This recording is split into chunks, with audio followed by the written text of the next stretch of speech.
మరోవైపు AP BJP అధ్యక్షుడిపై కసరత్తు కొలికొచ్చింది. కాసేపట్లో అక్కడ మాధవ్ కూడా నామినేషన్ అవకాశం ఉన్నట్టుగా తెలుస్తోంది. ఇది ఎలా ఉంటే తెలంగాణ విషయంలో మాత్రం ఇంకా క్లారిటీ రాలేదు. సో మరికొద్ది సేపట్లో దానికి సంబంధించి క్లారిటీ రాబోతోంది. సో ఇప్పటిదాకా ఈటెల రాజేందర్, ధర్మపురి అరవింద అన్నదాని మీద ప్రధాన చర్చ జరిగింది. కానీ సడన్గా చివరి నిమిషంలో మాజీ ఎమ్మెల్సీ రామచంద్రరావు తెర మీదకు వచ్చారు. ఆయనకి ఎక్కువ అవకాశం ఉన్నట్టుగా సమాచారం అందుతోంది. ఈ నేపథ్యంలో అటు ఈటెల రాజేందర్, ఇటు ధర్మపురి అరవింద్తో కూడా పార్టీ అధిష్టానం మాట్లాడుతున్నట్టుగా తెలుస్తోంది. సో వీళ్ళ ముగ్గురిని కూడా అందుబాటులో ఉండాలని చెప్పేసి ఫోన్ చేసినట్టు తెలుస్తోంది. 11 గంటలకల్లా ఆ పేరు డిసైడ్ అవుతోంది. ముఖ్య నేతలకు ఉదయం నుంచి అధిష్టానం ఫోన్లు చేసి దీనిపై మంతనాలు సాగిస్తున్నట్టుగా తెలుస్తోంది. 11 గంటలకు అధికారిక ప్రకటన ఉంటుందని హైకమాండ్ చెప్తోంది. అందుబాటులో ఉండాలని ఈ నేతలందరికీ ఫోన్లు చేస్తున్నారు. తెలంగాణ బీజేపీ అధ్యక్ష పదవిపై ఉత్కంఠ కొనసాగుతోంది. 11 గంటలకు పార్టీ ఆఫీస్కి రాబోతున్నారు ఈటెల రాజేందర్, ధర్మపురి అరవింద్, అలాగే మాజీ ఎమ్మెల్సీ రామచంద్రరావు.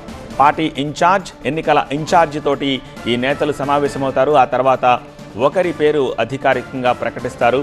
మాజీ ఎమ్మెల్సీ రామచంద్రరావుకే ఎక్కువ అవకాశాలున్నట్టుగా సమాచారం అందుతోంది. అయితే ఏకగ్రీవం కావాలని కోరుకుంటున్నట్టుగా ఆల్రెడీ ప్రస్తుతం ప్రెసిడెంట్గా ఉన్న కిషన్ రెడ్డి చెప్పారు. సో ఈ నేపథ్యంలో కేవలం ఒకే నామినేషన్ దాఖలు కాబోతోంది, ఆ ఒక్కరే ఏకగ్రీవం కాబోతున్నారు అన్న దాని మీద కూడా ఇప్పుడు ఉత్కంఠ కలుగుతోంది. ఎందుకంటే రేసులో ముగ్గురు ఉన్నారు. అందులో ప్రధానంగా ఎప్పటి నుంచో ఈటెల రాజేందర్ పేరు వినిపిస్తోంది. అలాగే ధర్మపురి అరవింద్ కూడా ఉన్నారు. అయితే ఇప్పుడు ఎమ్మెల్సీ రామచంద్రరావుకి ఛాన్సెస్ ఎక్కువ ఉన్నట్టుగా తెలుస్తోంది. మరింత సమాచారం అందించేందుకు మా ప్రతినిధి విద్యాసాగర్ ప్రస్తుతం మనకి లైవ్లో అందుబాటులో ఉన్నారు. Vidyasagar, all of a sudden మాజీ ఎమ్మెల్సీ రామచంద్రరావు గారి పేరు పైకి ఎలా వచ్చింది? అండ్ అధిష్టానం నుంచి ఇటు ఈటెల రాజేందర్కి, at the same time Dharmapuri అరవింద్కి ఏం చెప్తున్నారు? మరోవైపు నేను కూడా రేసులో ఉన్నానంటూ చెప్పుకుంటూ వస్తున్నారు కదా రాజా సింగ్, ఏమిటి మొత్తంగా పిక్చర్ ఏంటి ఇప్పుడు? తెలంగాణ బీజేపీలో ఒక కీ పరిణామం అనేది మరి కాసేపట్లోనే జరగబోతుంది. ముఖ్యంగా మీరన్నట్టు మాజీ ఎమ్మెల్సీ రామచంద్రరావు పేరు అనూహ్యంగా తెరపైకి రావడము, ఆయన పేరే దాదాపు ఖరారైనట్టుగా ఆయన సన్నిహిత వర్గాలు చెప్తున్నటువంటి నేపథ్యంలో మరికొద్ది సేపట్లోనే అంటే ఉదయం 11 గంటలకు తెలంగాణ బీజేపీ రాష్ట్ర కార్యాలయంలో ఒక ముఖ్య సమావేశం జరగబోతుంది. దీంట్లో ఇప్పటి వరకు నిన్నటి వరకు తెరమీదున్నటువంటి ఎంపీల పేర్లు ఏవైతే ఉన్నాయో ఈటెల రాజేందర్, ధర్మపురి వీరిద్దరితో పాటు మాజీ ఎమ్మెల్సీ రామచంద్రరావు, ఈ ముగ్గురితో కలిపి రాష్ట్ర పార్టీ వ్యవహారాల ఇన్ఛార్జి సునీల్ బన్సల్, అదేవిధంగా రాష్ట్ర ఎన్నికల అధికారిగా పార్టీ తరపు నుంచి ఉన్నటువంటి శోభా కరంద్లాజే, వీరిరువురు కూడా భేటీ కాబోతున్నారు. ఈ భేటీలోనే ఈ ముగ్గురు అభ్యర్థులను కూర్చోబెట్టి ఒక అభ్యర్థిని ఎంపిక చేయబోతున్నారు. అదే కీ మీటింగ్గా మారబోతుందని మనం చెప్పుకోవచ్చు. డెఫినెట్గా ఆ ముగ్గురిలో దాదాపు మాజీ ఎమ్మెల్సీ రామచంద్రరావు పేరును ఖరారు చేసే అవకాశాలు ఉన్నట్లుగా మనకి సమాచారం ఉంది. అయితే మిగతా ఎంపీలు ఇద్దరు ఎవరైతే ఉన్నారో ఈటెల రాజేందర్, ధర్మపురి అరవింద్కు సంబంధించి పార్టీ అధిష్టానం చెప్పినటువంటి అంశాలను వారిద్దరికీ చెప్పి సర్ది చెప్పేటువంటి అవకాశం కూడా స్పష్టంగా కనిపిస్తున్నట్లు మనకి తెలుస్తుంది. ఎందుకంటే పార్టీలో నెలకొన్నటువంటి ఈక్వేషన్స్ కావచ్చు, ఇరు వర్గాలకు సంబంధించిన ఇంటర్నల్ ఇష్యూస్ కావచ్చు, వీటన్నిటిని బ్యాలెన్స్ చేసుకొని ప్రస్తుతం పార్టీని ఒక సమైక్యంగా, ఒక ఐక్యతగా ముందుకు తీసుకెళ్లే దిశగానే, ఒక నిర్ణయం ఉండాలన్నటువంటి ఆలోచన దిశగానే మాజీ ఎమ్మెల్సీ రామచంద్రరావు వైపు పార్టీ మొగ్గు చూపినట్లుగా మనకి ప్రస్తుతం పార్టీలో జరుగుతున్న చర్చ ద్వారా తెలుస్తుంది. డెఫినెట్గా 11 గంటలకు జరిగేటువంటి ఒక ముఖ్యమైనటువంటి సమావేశంలో ఈ మేరకు డెసిషన్ తీసుకున్న తర్వాత నామినేషన్ ఎవరు దాఖలు చేయాలన్న దాన్ని అధిష్టానం వారికి క్లియర్గా నామినేషన్ పత్రాలు అందజేస్తుంది. ఆ పత్రాలని మధ్యాహ్నం 2 గంటల తర్వాత నామినేషన్ దాఖలు చేసేటువంటి ప్రక్రియ అయితే ఉండబోతుంది. ఓకే విద్యాసాగర్, ఏం వర్కౌట్ అయ్యి అనూహ్యంగా మాజీ ఎమ్మెల్సీ రామచంద్రరావు గారి పేరు పైకి వస్తోంది?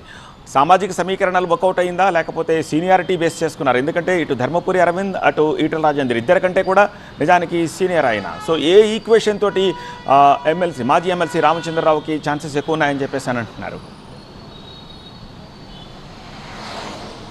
ఈ సంస్థాగత ఎన్నికల్లో వచ్చినప్పటి నుంచి కూడా పార్టీలో రాష్ట్ర అధ్యక్షుడి ఎంపికని ఎవరు చేయాలన్న దాని మీద చాలా రకాల ఒపీనియన్స్ తీసుకున్నారు. డెఫినెట్గా సీనియర్లు కావచ్చు, ఆర్ఎస్ ఇటు సంఘ నేతల నుంచి కూడా వచ్చినటువంటి అభిప్రాయాలు, రాష్ట్రంలో ప్రస్తుతం నెలకొన్నటువంటి పరిస్థితులకు అనుగుణంగా పార్టీని ముందుకు తీసుకెళ్లేటువంటి ఈక్వేషన్స్, అదేవిధంగా ఇటీవల రాష్ట్రంలో పెద్ద ఎత్తున చర్చకు దారి తీసినటువంటి కులగణన విషయంలో బీసీ నేతకు ప్రాధాన్యత ఇవ్వాలన్న అంశం కూడా పెద్ద ఎత్తున చర్చ జరిగింది. అయితే ఈ నేపథ్యంలో ప్రస్తుతం పార్టీ పగ్గాలను ఏ సామాజిక వర్గానికి ఇచ్చినా గతంలోనే 2023 ఎన్నికల సమయంలోనే బీసీ నేతను సీఎం చేస్తామని అధిష్టానం చెప్పినటువంటి నేపథ్యంలో ఒక వైపు బీసీకి ఇస్తారన్నటువంటి చర్చ కూడా పెద్ద ఎత్తున జరిగినటువంటి పరిస్థితి. ఈ నేపథ్యంలో సీఎం పదవి ఎలాగో బీసీకి ఆఫర్ చేస్తున్నారు కాబట్టి డెఫినెట్గా పార్టీ పగ్గాలను మరొక సామాజిక వర్గం చేతిలో పెట్టినా కూడా ఇబ్బంది లేకుండా ఉండేటువంటి అవకాశం ఉంది. కాబట్టి ఆ సమీకరణాన్ని కూడా ఇందులో క్రోడీకరించుకున్న తర్వాత ఎక్కువ మంది ఏ మధ్య మార్గంగా, ఎందుకంటే బీజేపీలో కొంత ఇంటర్నల్ ఇష్యూస్ ఉన్నాయి, కొంత సమైక్యత లేదు, నేతల మధ్య సమన్వయం లేకపోవడం, ఇలాంటి అంశాలన్నీ కూడా దృష్టిలో పెట్టుకున్నప్పుడు ఇప్పటి వరకు కోఆర్డినేట్ చేసుకుంటూ వచ్చినటువంటి